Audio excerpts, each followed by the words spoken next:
Hello guys, muli nandito naman tayo mga ka-healthy. Yan, ito yung nakaraan nakuha namin ni Boss Jack ng tisa. Nakuha namin to ng 3 days, hinog na po. Yan, kakainin natin to mamaya. Nahugasan na namin to, kakahugas lang namin. Nakaready na dito sa plato, pinggan, para ito yung kakainin natin.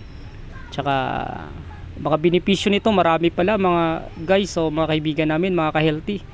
Ito yung tisa na tawag pala nito canistel o egg fruit.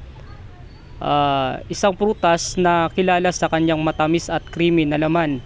Ang mga benepisyo ng pagkain ng hinog na canistel ay kinabibilangan ng, ito po, sabihin namin yung mga benepisyo po sa inyo.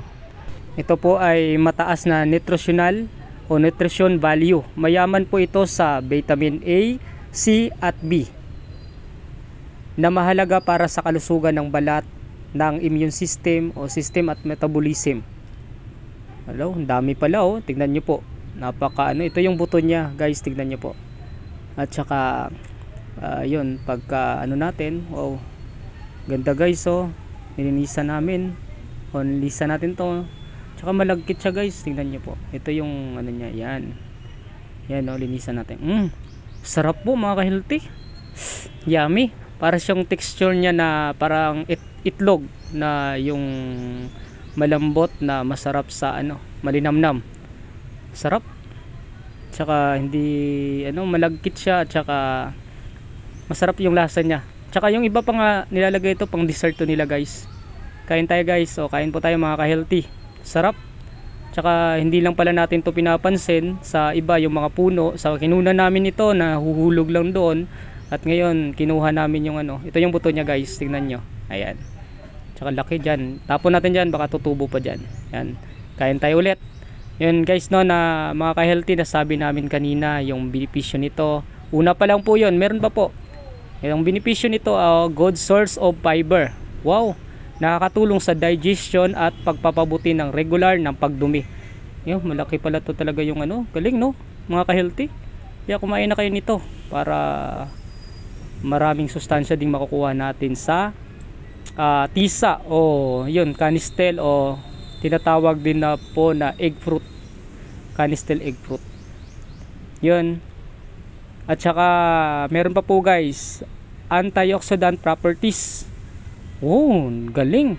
Ang mga bitamina at mineral sa canistel o tisa ay tumutulong po sa pagpoprotekta ng katawan laban sa mga free radicals at oxidative stress. Wow, kung stress ka, kumain ka lang ng tisa o canistel egg fruit. Sarap talaga guys. Lambot, sarap, malinamnam.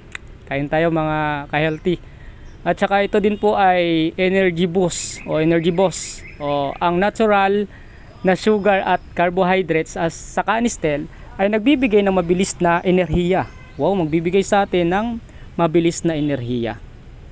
Galing talaga ng canistel o tisa o egg fruit. Yun. Para siya, kung bakit tanawag na egg fruit?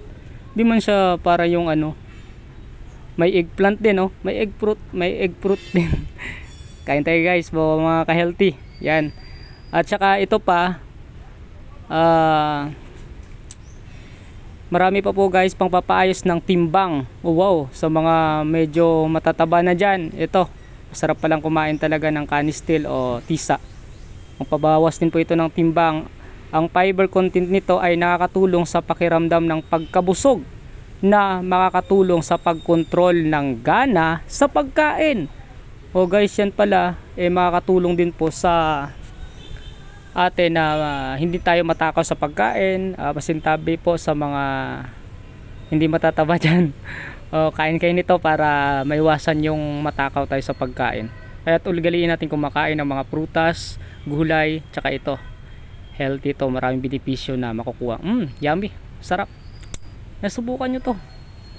Ito lang po yung kinakain namin minsan, umaga, tanghali, kumakain kami ng mga gulay na mga sariwa o di kaya yun, mga prutas.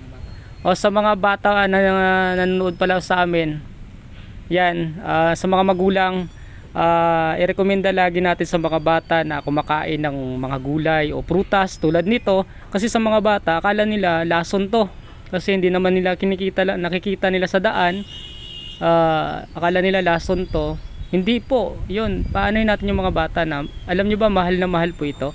At saka, oo nga po pala, ang history ng tisaw, canistel egg fruit, ay mula pala po ito sa Amerika. Doon pala, at saka dinala dito para magtanim ng ganito. Tsaka ulitin namin, nahalo pala ito sa dessert at sa iba pang mga salad. Ayan. Yan po muli. Kung hindi nyo po nagugustuhan yung video namin, ito, pakisuyo naman po. Yun. I-follow nyo po kami. At i-share nyo din po. At please naman po, i-like o ibahagi nyo po sa iba.